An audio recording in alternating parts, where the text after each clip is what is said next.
Saudações dermatológicas. Meu nome é Tiago Gondim, eu sou médico dermatologista e sou coordenador das pós-graduações em dermatologia do Colégio Brasileiro de Medicina e Saúde. Estamos aqui mais uma vez para realizar a 12ª aula do nosso curso CBMS em Hanseníase e Leishmaniose. Estamos fazendo a leitura comentada do documento dito Portaria SCTIE/MS, número 67, de 7 de julho de 2022, que para nós está funcionando como uma grande revisão e atualização sobre o tema. Então vamos ao documento e ao seu comentário.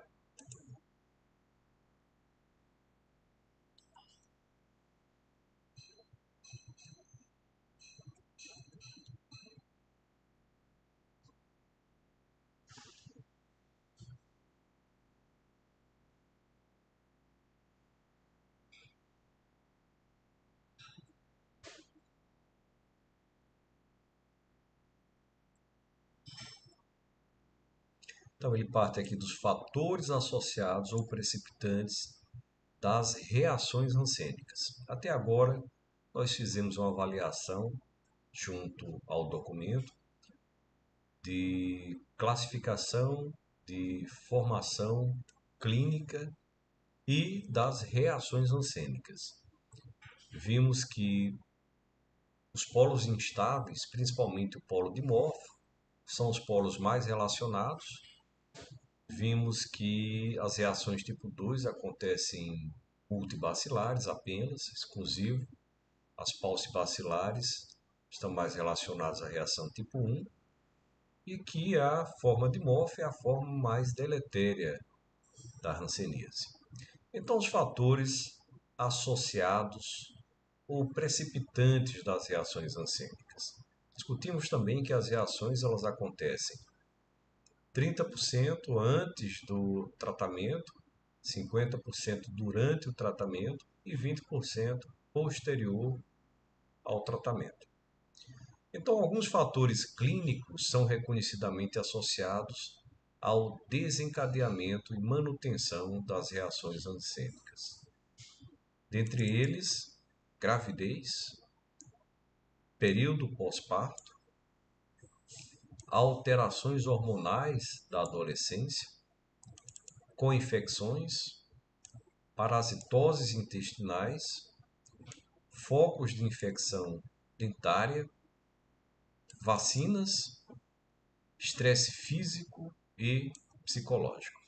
Então eu venho chamar a atenção, no nosso caso hoje, Brasil 2023, para a atenção, para a avaliação de casos de pacientes com a doença hanseníase e que fizeram uso de vacinas à base de RNA mensageiro, visando a proteção contra o coronavírus. Então, sabidamente, é uma vacina que traz uma alteração importante do sistema imunológico, então deve ser sempre lembrada quando do estudo da hanseníase e de outras patologias. Então, repetindo, gravidez, período pós-parto, alterações dos hormônios na adolescência, co-infecções, parasitoses intestinais, vacinas, estresse físico e imunológico. Entre as infecções, lembrar as infecções dentárias. Alguns estudos demonstram que há risco aumentado para desenvolver reações hansênicas em pacientes com saúde oral comprometida.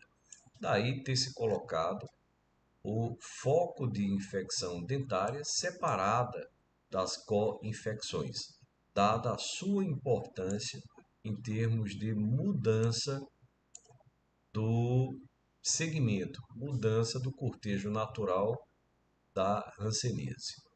Então, a saúde oral comprometida, especialmente na presença de cáries, periodontite, sangramento gengival, cálculo dentário e bolsa periodontal. Considerando o elevado risco de dano neural durante as reações rancênicas e o contexto da integralidade do cuidado, recomenda-se que os pacientes com hanseníase sejam submetidos à avaliação odontológica, recebendo tratamento adequado. Além disso, é necessário avaliá-los clinicamente de forma ampla, detectando e tratando previamente comorbidades apresentadas. Então, essa avaliação ampla da clínica se faz de grande importância para que a gente tenha ideia da estabilidade do processo. Então, pacientes que tenham doenças, que tenham comorbidades, pacientes que inclusive tenham um aporte psicológico que necessite de um start, que necessitem ser iniciado, são de grande importância para se ter uma ideia sobre a evolução, sobre o prognóstico da patologia rancênica. Então, destaca-se a importância da associação de tuberculose. Aqui no Nordeste, nós temos um ambiente endêmico para a tuberculose. Então, se faz importante procurar nesse sentido essa co-infecção do Mycobacterium leprae com Mycobacterium tuberculosis e pela necessidade de ajustes dos esquemas terapêuticos utilizados em ambas as doenças, visto que em algumas situações as medicações inclusive vão ser partilhadas. As manifestações neurológicas. Aqui tem uma grande importância tanto no diagnóstico como também no desenvolvimento de sequelas, visto que as sequelas da hanseníase são promovidas, são providenciadas por alterações do sistema nervoso periférico, por alterações dos ramos sensitivos, motores, que vão trazer lesões, úlceras, machucados e que vão trazer também perda de força, perda de tônus das musculaturas. E aí, principalmente, a gente aponta para a estruturação nervosa, motora e sensitiva de mãos, pés e olhos. Então, como vem sendo discutido, os principais sintomas da hanseníase são queixas de formigamento, choques, cãibras e dormência nos braços e pernas, que podem preceder ou surgir acompanhando os sinais clínicos de hipoestesia ou anestesia em áreas ou lesões da pele e o acometimento de nervos periféricos com comprometimento das funções sensitivas, motoras e autonômicas. A neuropatia rancênica ocorre como resultado tanto da multiplicação bacilar como do processo inflamatório agudo ou crônico dos filetes, de filetes e terminações nervosas de pele e anexos.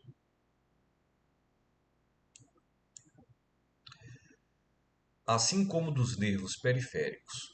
Acredita-se que o bacilo atinge os nervos a partir dos vasos sanguíneos e linfáticos do epineuro. Então, lembrando que o contágio da hanseníase se dá principalmente por via aérea, mas estando na mucosa, os bacilos eles vão ser transmitidos a outros tecidos pelo tecido, pela via sanguínea. Então, aqui há a informação de que a chegada nesses nervos pode ser pelos vasos sanguíneos e linfáticos do epineuro, a camada mais externa dos nervos.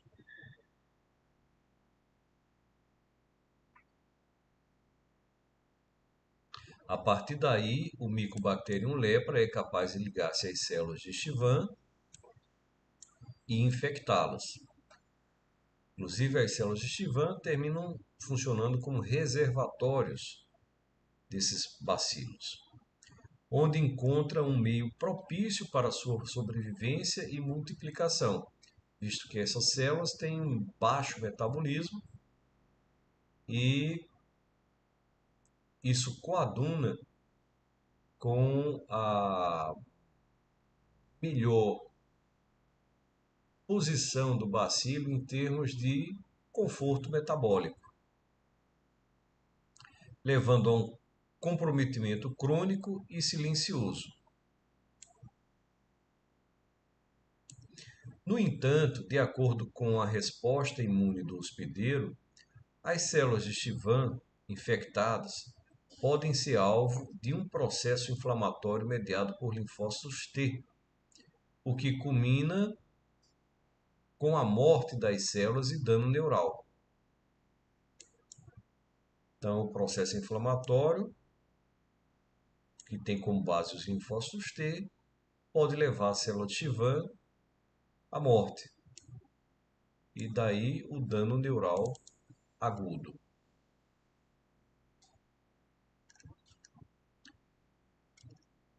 A partir de modelos animais, tem-se descrito que o processo inflamatório no nervo também ocorre a partir das camadas mais externas, com vasculite e inflamação tecidual perineural e posterior inflamação dentro do nervo.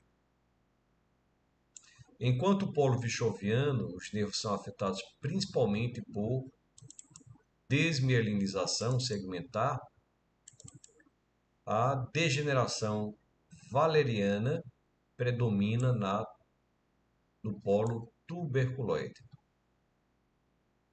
Então, lembrando que o acometimento do polo tuberculoide, ele é localizado, os nervos, e é assimétrico. Já o acometimento virchoviano é simétrico e acontece de forma mais ampla nos nervos.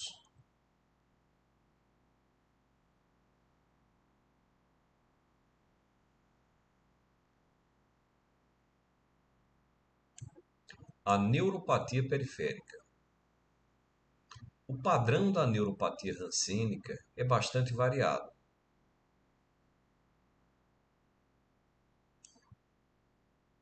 E depende da resposta imune. Pacientes com boa resposta celular, como observada no polo tuberculoide, possivelmente apresentarão mononeuropatia ou mononeurite múltipla.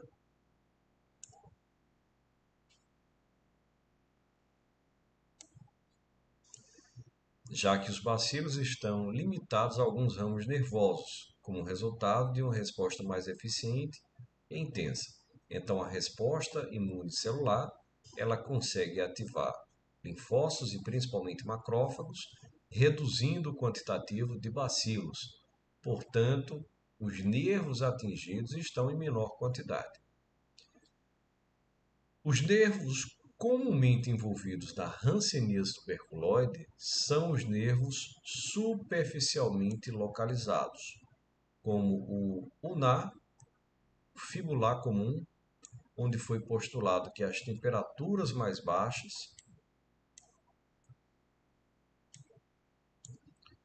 dessas regiões favoreceriam a proliferação bacteriana. Então, repetindo, padrão da neuropatia, quando de uma infecção paucibacilar, seria mononeuropatia ou mononeurite múltipla.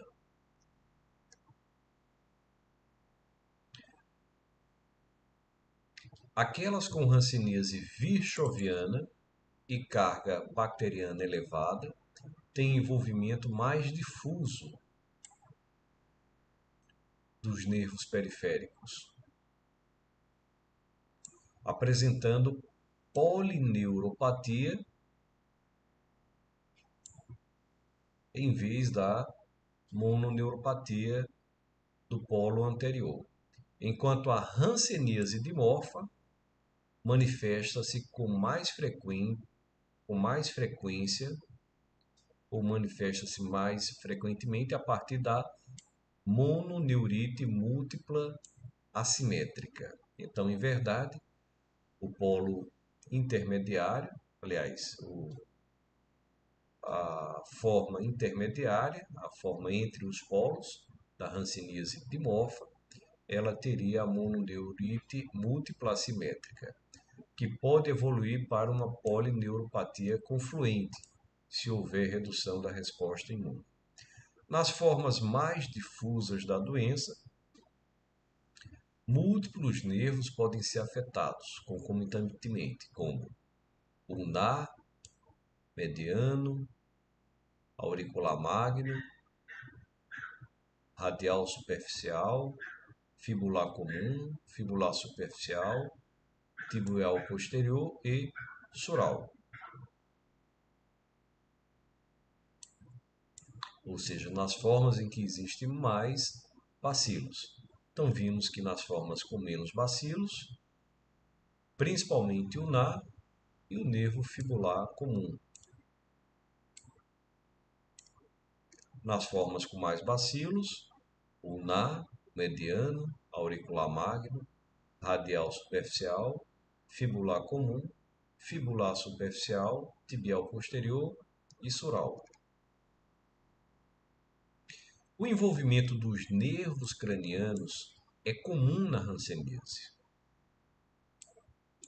ocorrendo em 10 a 17% dos casos, sendo os nervos facial e trigêmeo os mais frequentemente envolvidos. Esses ramos estão envolvidos em um padrão disperso, sendo o ramo zigomático da divisão facial e o ramo maxilar do nervo trigêmeo os mais afetados. Então, os troncos mais afetados são o facial. Do facial, o ramo zigomático. E o trigêmeo como tronco, e do trigêmeo o ramo maxilar do nervo são os mais afetados. Clinicamente, esses pacientes podem manifestar xeroftalmia, lagoftalmo, anestesia da córnea com úlceras, além de paresia dos músculos faciais, especialmente das pálpebras. O espessamento do ramo superficial do nervo supraorbital e do nervo auricular magno podem auxiliar no diagnóstico precoce da hanseníase.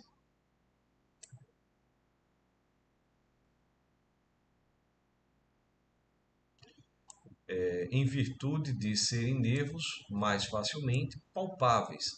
O auricular magno sendo palpado abaixo e um pouco atrás do lóbulo da orelha, e o supraorbital sendo palpado no centro da sobrancelha, subindo a região frontal. Então, tem sido demonstrado que o comprometimento dos nervos sensitivos da face é comum, podendo atingir ramos nervosos terminais, além do ramo zigomático do nervo facial, o que nesse estudo foi identificado em mais da metade dos casos multibacilares. Então, vejam a importância do estudo dos nervos, tanto para o diagnóstico, como também para a avaliação do prognóstico. Então, o exame de todos os indivíduos com suspeita clínica de hanseníase e daqueles com diagnóstico confirmado deve incluir uma avaliação neurológica muito detalhada. A gente viu um desses apontamentos que um percentual importante dos pacientes, quando do diagnóstico, não tem o exame dermatoneurológico feito em sua forma completa, ou seja, não tem sido avaliado de forma correta ou não tem sido avaliado o campo neurológico, que envolve a palpação dos nervos periféricos, testes de sensibilidade, que é o que normalmente é feito, e força muscular nas mãos, pés e olhos. Então, é importante fazer a palpação, não somente a avaliação dos testes de sensibilidade, e também a avaliação da força muscular nas mãos, nos pés e nos olhos. Os resultados dessa avaliação podem definir critérios para o diagnóstico da doença, além de serem essenciais para o monitoramento da função dos nervos periféricos, durante e após o tratamento medicamentoso, visto que é comum o aparecimento de reações rancênicas pós-tratamento e que podem trazer dano aos nervos periféricos e às funções sensitivas, às funções motoras e às funções autonômicas. Especialmente em pacientes que desenvolvem neurites periféricas isoladas, ou chamado fenômenos inflamatórios denominados reações rancênicas. Então, que a gente acabou de informar. Então, esses pacientes que desenvolvem neurites periféricas isoladas. Então, agora um pouco sobre neurite. Segundo a OMS, o termo neurite significa estritamente inflamação do nervo, implicando a participação do sistema imune do hospedeiro e diferenciando-se do termo neuropatia, que engloba danos à função dos nervos por qualquer causa. Adicionalmente, o termo dano neural é usado para descrever qualquer avaria à estrutura ou à função do nervo. Então, a neurite aguda, na hanseníase, a neurite periférica é um fenômeno imunológico, agudo ou subagudo, por vezes reentrante, que pode afetar pacientes com doença ativa ou após a cura, surgindo geralmente até 5 anos após o tratamento. APQT, tratamento quimioterápico. Frequentemente essa manifestação acompanha fenômenos inflamatórios mais abrangentes e conhecido como reação rancênica tipo 1.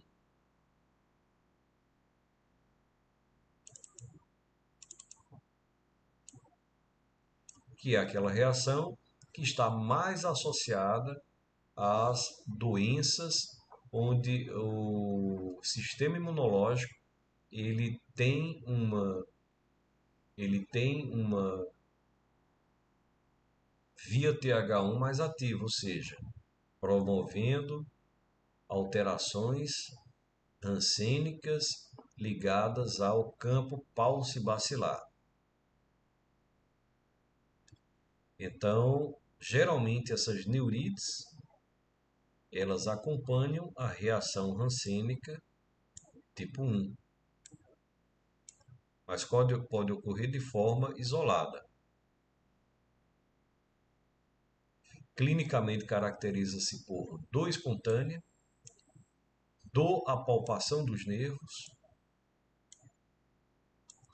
muitas vezes com limitação álgica da mobilidade, dos cotovelos e tornozelos,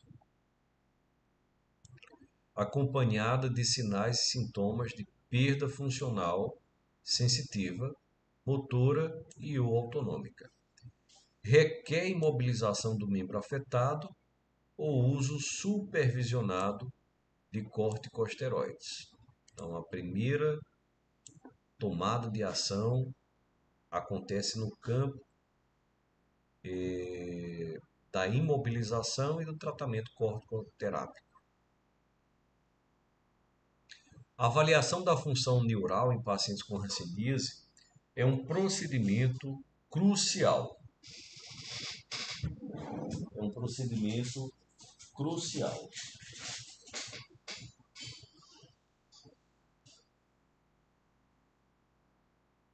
No diagnóstico, durante e após o tratamento, e envolve a anamnese cuidadosa.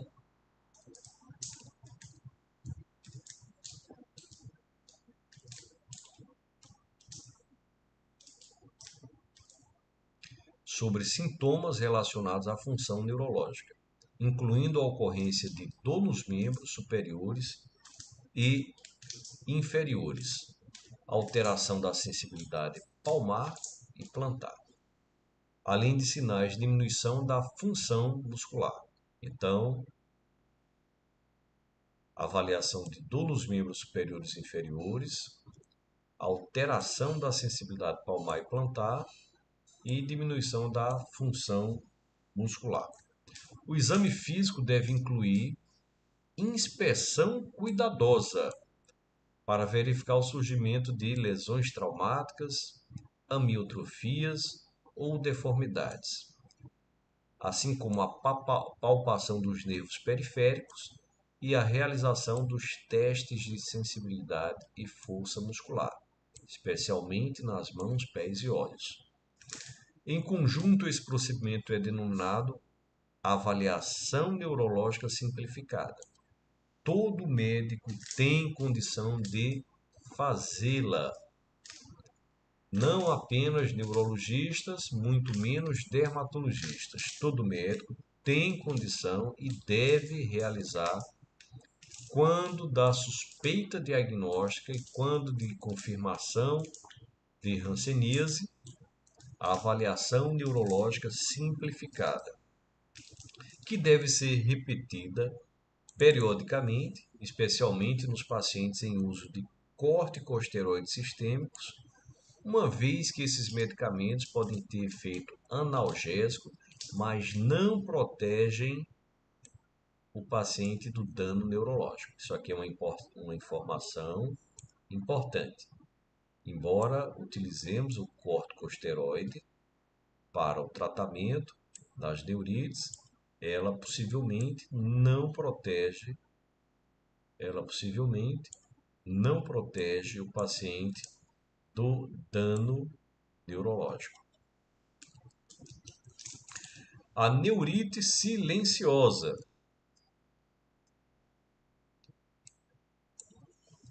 Nestes casos, há inflamação insidiosa do nervo periférico e os principais sinais e sintomas estão ausentes. Daí ser silenciosa, como a presença de dor espontânea ou a palpação dos nervos. Sintomas como perda da sensibilidade e de força muscular instalam-se lentamente, com dificuldade de percepção pelo paciente. O quadro é um grande desafio para o controle clínico da doença e um potencial gerador de sequelas, visto que boa parte das vezes o diagnóstico e o tratamento só será instituído em um tempo não ideal, onde haja já o comprometimento nervoso com o aparecimento das sequelas. Portanto, monitoramento sistemático dos pacientes com hanseníase pela ANS, avaliação neurológica simplificada, periódica, é a principal forma de reconhecer esse quadro de neurite silenciosa.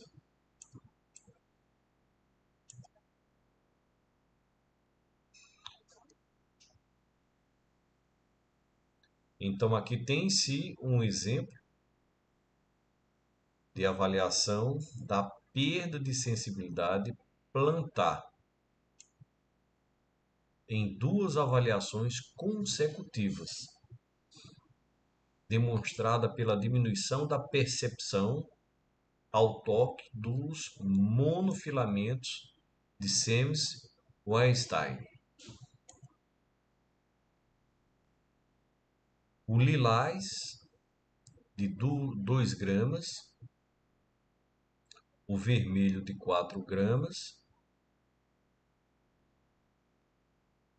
o vermelho cruzado de 10 gramas e o preto onde há anestesia.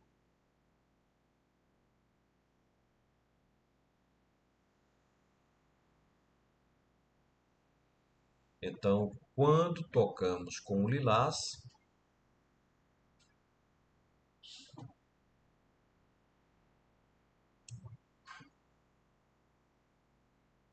quando tocamos com o lilás de 2 gramas e quando tocamos com o vermelho de 10 gramas, temos aqui uma diferença muito grande em termos de sensibilidade ao toque. O ideal é que todas as vezes que tocamos com o vermelho, que o paciente sinta, vermelho cruzado, que o paciente sinta, mostrando que ele sente pesos de 10 gramas. Quando vamos ao vermelho, 4 gramas, que ele também sinta, mostrando que ele tem a percepção menor ainda. Quando vamos ao lilás, 2 gramas, que ele também perceba, mostrando que ao toque maior e ao menor ele tem a percepção. Então observem que no, na fotografia, no desenho da esquerda e no desenho da direita, já há uma diferença, né? Uma modificação importante, com 15 a 30 dias de avaliação, uma modificação importante sobre a sensibilidade aos toques. Inclusive do lado direito já com pontos de anestesia. Então a região não sente o mais pesado e não sente o mais leve.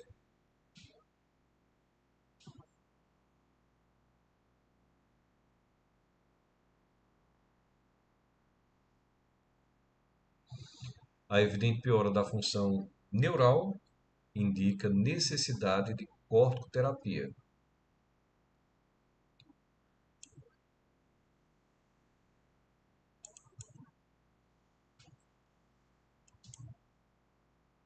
Independente da presença de dor neural ou lesões inflamatórias na pele.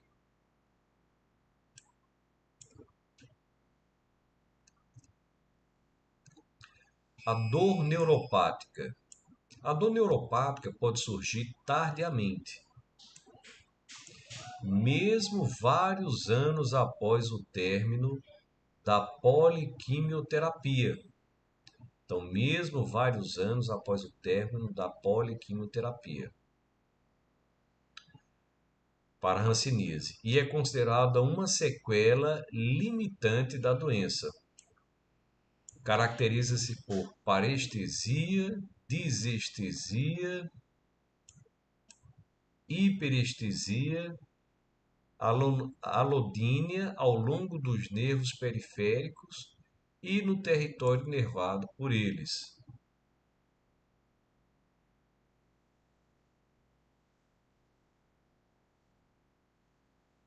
A dor nociceptiva aguda geralmente não está associada ao comprometimento sensorial e geralmente ocorre no contexto da reação rancênica. Dor nociceptiva.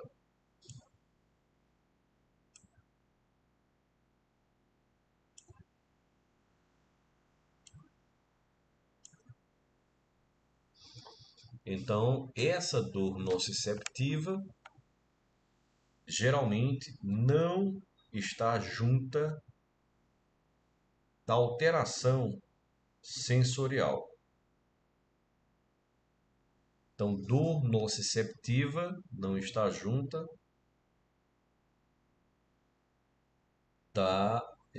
do comprometimento sensorial. Essa dor que é uma dor neuropática.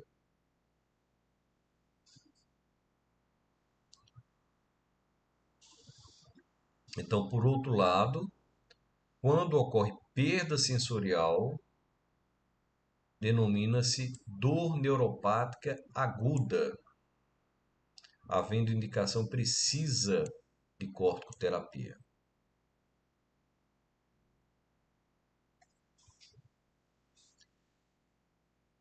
Então, importante avaliar dor nociceptiva aguda. De acordo com o MSD médico, a dor neuropática crônica caracteriza-se pela sensação de formigamento e queimação.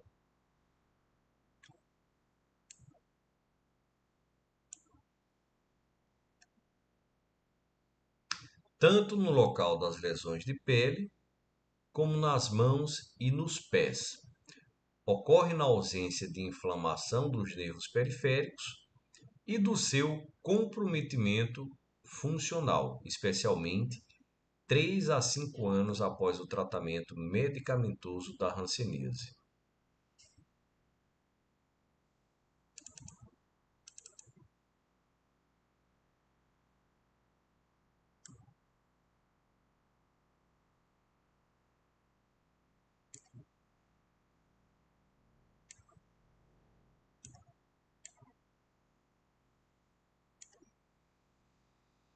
A dor neuropática é causada por comprometimento do sistema somatosensorial e geralmente tende a envolver região neuroanatômica do nervo.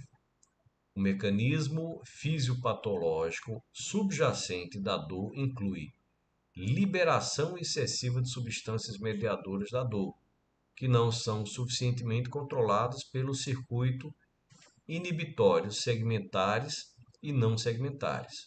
A presença de comprometimento sensório-motor e a associação com reações antissênicas são fatores de risco para o desenvolvimento.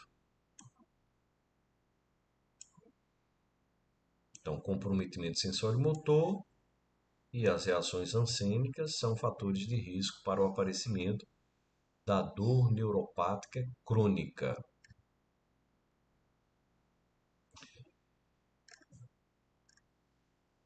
A distribuição da dor da hanseníase também pode assumir o padrão espectral da hanseníase, com envolvimento mais difuso nos casos multibacilares, ou uma distribuição mais localizada e assimétrica em casos paucibacilares. Isso de acordo, claro, com o envolvimento neural.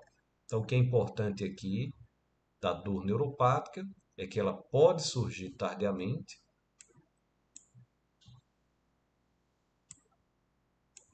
é uma sequela limitante da doença, cursa com parestesia, desestesia, hiperestesia e alodínia ao longo do nervo periférico ou do território, que a dor nociceptiva aguda não está associada ao comprometimento sensorial e ocorre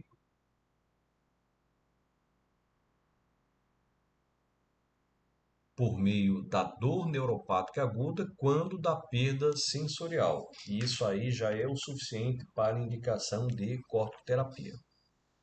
E que a dor neuropática é crônica, cursa com formigamento, queimação, ocorre na ausência ou inflamação de nervos periféricos e do comprometimento funcional e acontece 3 a 5 anos após o tratamento medicamentoso quimioterápico.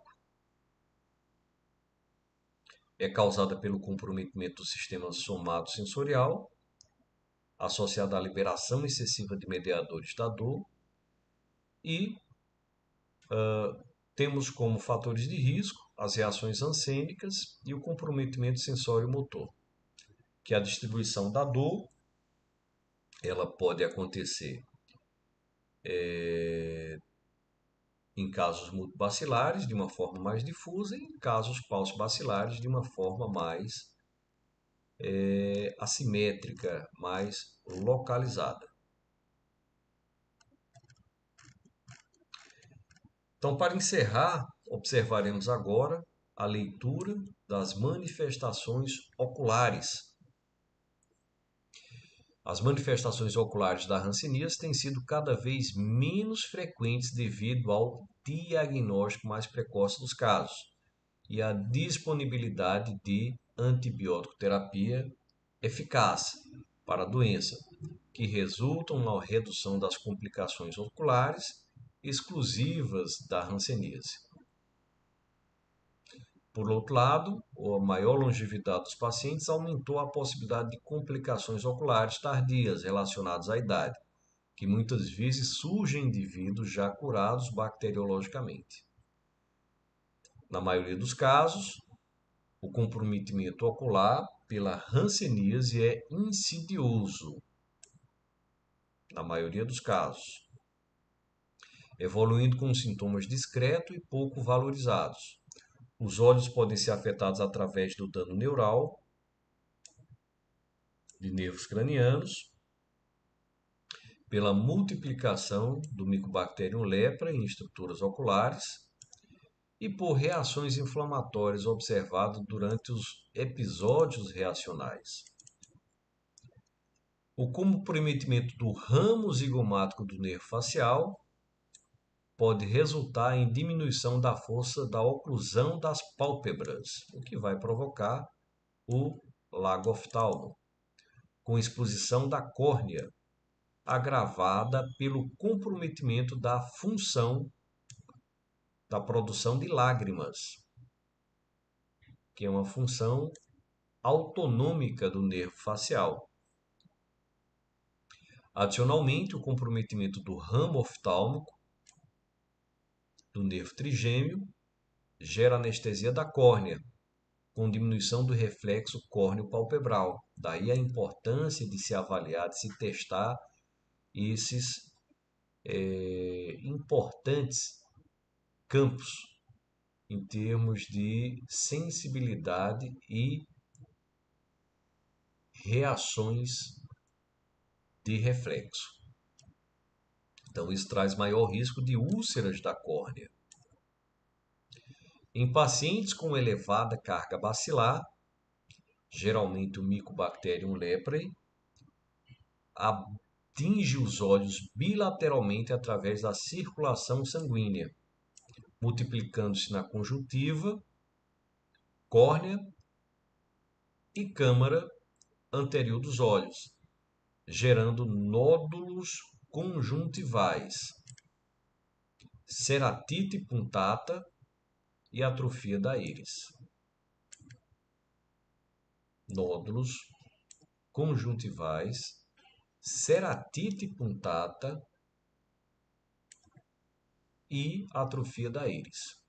Durante as reações hansênicas, o processo inflamatório pode instalar-se em todas as estruturas, gerando episclerite, irite, iridociclite aguda, com alto risco de cegueira. Então, as reações hansênicas também na saúde ocular traz graves repercussões. Episclerite, irite, iridociclite aguda e grande risco de cegueira. Além disso, podem ocorrer inflamações do tarso que provocam sua retração e consequente entrópio e triquíase. Então, por que acontece o entrópio e a triquíase? Por possível inflamação do tarso. A deficiência visual e cegueira podem ser dramáticas para as pessoas afetadas pela hanseníase. Vamos imaginar pessoas que têm redução da sua capacidade de mobilidade, de utilização de mãos e pés e ainda uma cegueira. Então, especialmente pela perda concomitante da sensibilidade e mobilidade de mãos e pés, ressalta-se que essas complicações estão fortemente associadas ao estigma e discriminação ligados à doença e que multiplicam os riscos de danos psicológicos e perdas socioeconômicas. Portanto, a avaliação dos olhos deve fazer parte da rotina de anamnese e exame clínico dos pacientes, sendo responsabilidade de todos os profissionais de saúde, não apenas do médico, mas de todos os profissionais de saúde. trabalhar em conjunto com os pacientes para diminuir as barreiras de acesso aos cuidados oftalmológicos. Então, encerramos agora a 12ª aula e voltaremos a seguir em breve com a 13ª aula, onde passaremos a discutir dentro do documento o exame de apoio ao diagnóstico, com avaliação neurológica simplificada, baciloscopia, histopatologia, ultrassonografia, eletroneuromiografia, o teste rápido, dentre outros cuidados, como o teste de biologia molecular, que estão citados no documento do Sistema Único de Saúde. Então, faço votos para que vocês estejam aproveitando essa leitura comentada de importante documento do SUS para o controle, para o tratamento, para a divulgação aos médicos, aos enfermeiros, aos atendentes da hanseníase, né? Não esquecendo as outras profissões. Como falamos, qualquer profissional de saúde tem a responsabilidade, o farmacêutico, o fisioterapeuta, o nutricionista,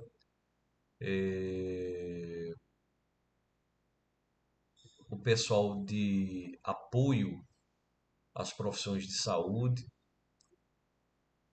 para que nós tenhamos, mais uma vez, a retomada nesse afastamento da hanseníase. Então, aguardo vocês na nossa próxima aula, aula 13ª. Saudações dermatológicas. Me despeço agora.